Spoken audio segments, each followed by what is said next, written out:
Viewer discretion is advised. If you're not above the age of 18, I don't recommend that you watch the video unless you have your parent with you. On July 2nd of 2018 in Scotland, a 6-year-old girl sleeps soundly at night without a care in the world until 2 a.m. when somebody breaks into her home and abducts her at night to never be seen again. This child's name is Alicia McPhail, a 6-year-old child who was born in Glasgow and would be with her grandparents on the Isle of Bute. And 3 days into her stay with her grandparents, something very normal for many children in their lives, but during one fateful night, an evil person would do the most despicable act a human being can do, and his name was Aaron Campbell. Aaron Campbell was born in Shrewsbury, Shropshire on May 7th of 2002 and moved to the Isle of Bute when he was 5 years old with his mother and his family. Campbell's life growing up was filled with both emotional and physical abuse from both of his parents, and he would often argue with his mother, who was an alcoholic. Aaron would get tested and learned that he had ADHD and had past self-harm and depression. Even with this, Aaron was popular among his friends for drinking and smoking at parties and was very big into gaming and posting videos on YouTube to become the next megastar on the website. When Aaron was 15, he would be caught sending very concerning messages over Facebook, stating that he wanted to do something excessive such as and saying that he might kill one day for the lifetime experience. He would end up getting caught and sent to a rehabilitation center over these messages and would get caught setting fire to objects around the facility. He would meet Robert McPhail and Tony McLaughlin, where he would buy pot off of the couple multiple times, where Aaron claims that he and McLaughlin had a sexual relationship in the winter of 2017. He would continue to purchase pot off of them until the intervention of his mother. On the evening of July 1st of 2018, Alicia would be put to sleep in her room by her grandparents, who would check on her the last time at 11 p.m. GMT, where she was asleep and they went to bed themselves. Going on at the same time, only 5 minutes away, a party was going on where 15 people, including Aaron, were drinking and enjoying themselves. The party finished right before midnight, and one of Aaron's friends would return to find Aaron in his bed suicidal and was quite upset. Him and his mother were arguing all night, and it had made him very angry. His friend was concerned about Aaron's well-being. He offered to stay over, which Aaron declined and told him that he was going to get stoned, where he sent out multiple messages to dealers around the area, Robert being one of them, and after no responses, he decided to break into the home of Robert. The key was still in the front door, which is normal in that area. He would break in armed with a kitchen knife and would find the sleeping girl, where he debated killing her right then and there. Instead, he had a moment of opportunity and took the child from her home. He would be walking with her in his arms on the ocean shore, where the child would wake up and ask who he was. He told her that they were a friend of their father, and he would continue to walk across the shoreline until they found a secluded area where he would end up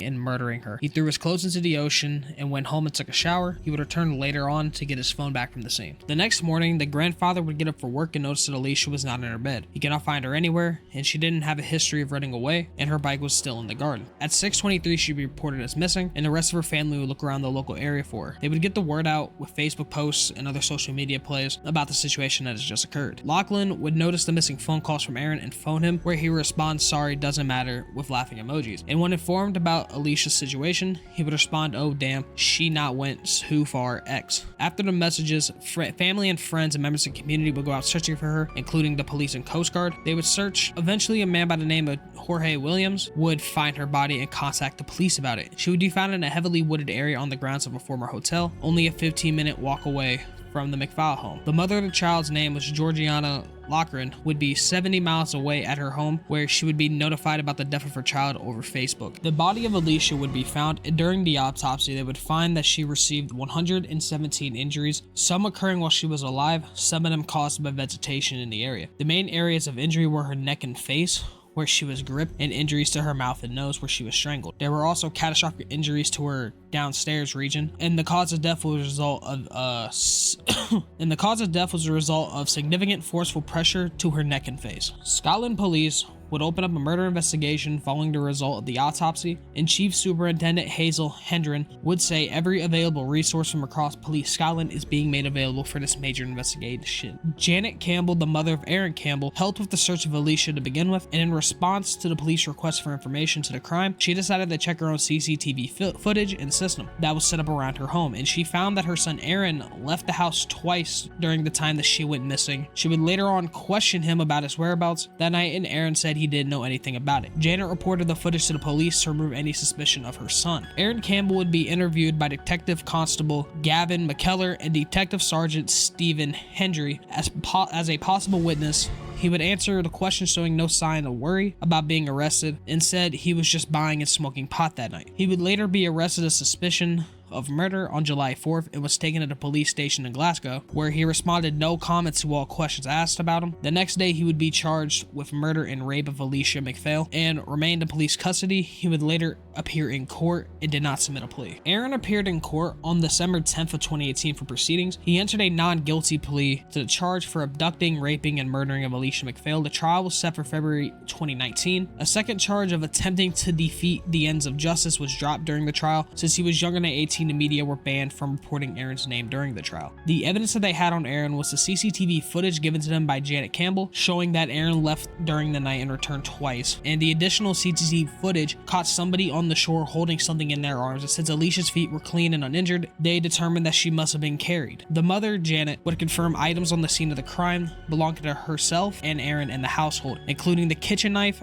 and the clothing found at the beach. Fibers were also found on the clothings, were a match to the pajamas that Alicia was wearing. Forensic scientist Stuart Bailey testified that the DNA matching the accused was found on the beach clothing. He further confirmed that the DNA sample taken from Alicia's neck had a 1,000,000,000 to 1 chance of coming from anybody but Aaron Campbell. DNA matches were also found on Alicia's face, 14 parts of her body, and some on her clothing. A cybercrime expert told the court on the 3rd of July of 2018 that Campbell used his cell phone to Google search how to find police DNA, then visited a webpage called Collecting DNA Evidence. A 16-year-old girl testified after hours after Alicia's body was discovered, Campbell filmed himself in a Snapchat video, sent it to a group of 25 people with the words, "Found the guy who has done it." Aaron's defense had mounted some arguments. In their defense, Campbell claimed that he spent the early hours of the morning buying cannabis and searching for his lost cell phone. 2 people would testify that they have received messages from Aaron, but did not be with him that night. Aaron would use the special defense of incrimination, where he argued that Toni McLaughlin, a girlfriend of Robert, was the killer and they had sex in the garage that night, and she used a condom that he had to plant semen on the body. Aaron's lawyers asserted that McLaughlin was jealous of the child for her attention that she received from her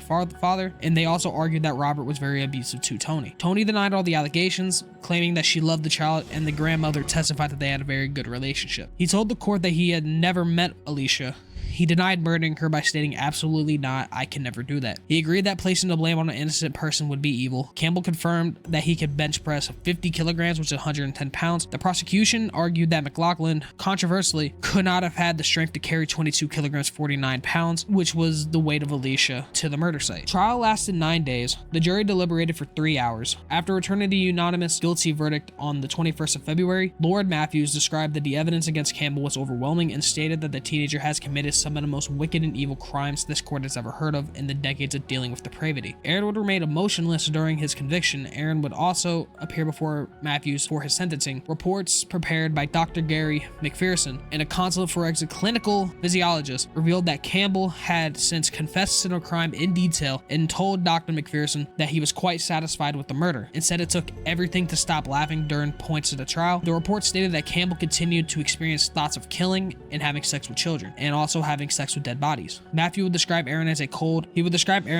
and calculous, dangerous individual lacking empathy and remorse, before handing him a life sentences with a minimum time of 27 years, and stated that it would have been higher if he was an adult, and noted that rehabilitation would be impossible for him. He said that the claims against McLaughlin was a travesty of the truth, and she was innocent. The mother shouted abuse at Aaron as the hearing ended and told the media a life sentence should mean a life sentence. He should not have any human rights and doesn't deserve anything because he is not human. On December 10th, 2019, Campbell would successfully appeal his sentence, reducing the minimum term from 27 years to 24 years, meaning he would be eligible to apply for parole when he is 40. 3 judges ruled in the original sentence that had been excessive for his age, and they did not dispute Lord Matthews' suggestions that the assailant may never be released. Campbell is in prison at HM Young Offenders Institution at Plymouth and will be moved to an adult prison when he turns 21. Now, there will never be a happy ending to a story like this. It just makes sense. It's a very tragic story from somebody who needed to get his ass beat. But there is a bittersweet ending to it, knowing that he'll never actually get out and he's actually getting beaten relentlessly by the prisoners in jail, which hopefully that continues to happen. I'm not an advocate for hurting somebody, but somebody like this needs to be dealt with. But that's about it. RIP to her. I guess I'll see you guys in the next one.